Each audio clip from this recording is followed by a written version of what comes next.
Hello again. Most people have heard of the Munich crisis and know about Neville Chamberlain promising peace in our time, but few seem to know what actually happened. It is simplicity itself. To expand his country, Hitler decided that areas in Europe which had a lot of Germans in them should actually become part of Germany. So it was that in 1938 he wished to incorporate a part of Czechoslovakia called the Sudetenland into Germany, simply because there were so many Germans there. The British and French cooperated in this and allowed Hitler to get away with it. That was what Munich was all about. It was avoiding war with Germany by letting Germany seize part of Czechoslovakia. The following year, of course, he seized the rest of Czechoslovakia by setting up the Reichsprotectorate of Bohemia and Moravia. A few months later, Hitler decided that part of Poland also had a lot of Germans living there and that he should have that too.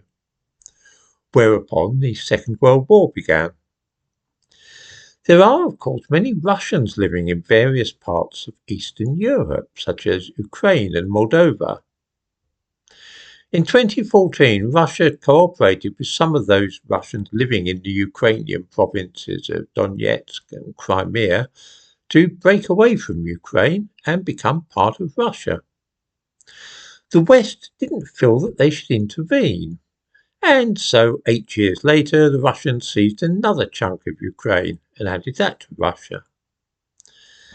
There are, of course, hundreds of thousands of Russians living in Moldova, which lies on Ukraine's western border. One province of Moldova, Transnistria, declared independence a while ago and with Russian aid broke away from Moldova.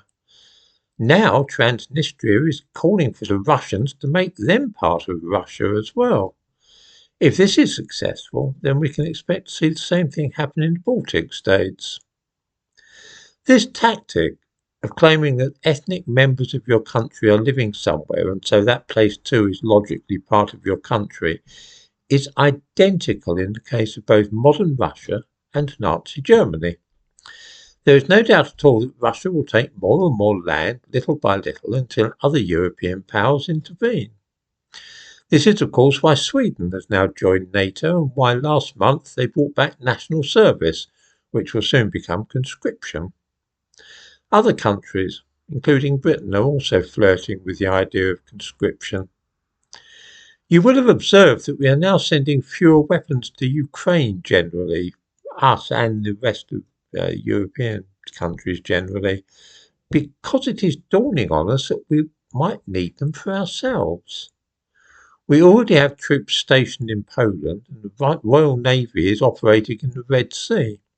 Slowly but inexorably, the world is slipping into war, and just as before the First and Second World Wars, nobody can quite believe what is happening. We're all hoping that if we let Russia just carry on pinching bits of other people's countries, then they will eventually halt. But there's no reason at all to suppose that that is what will happen.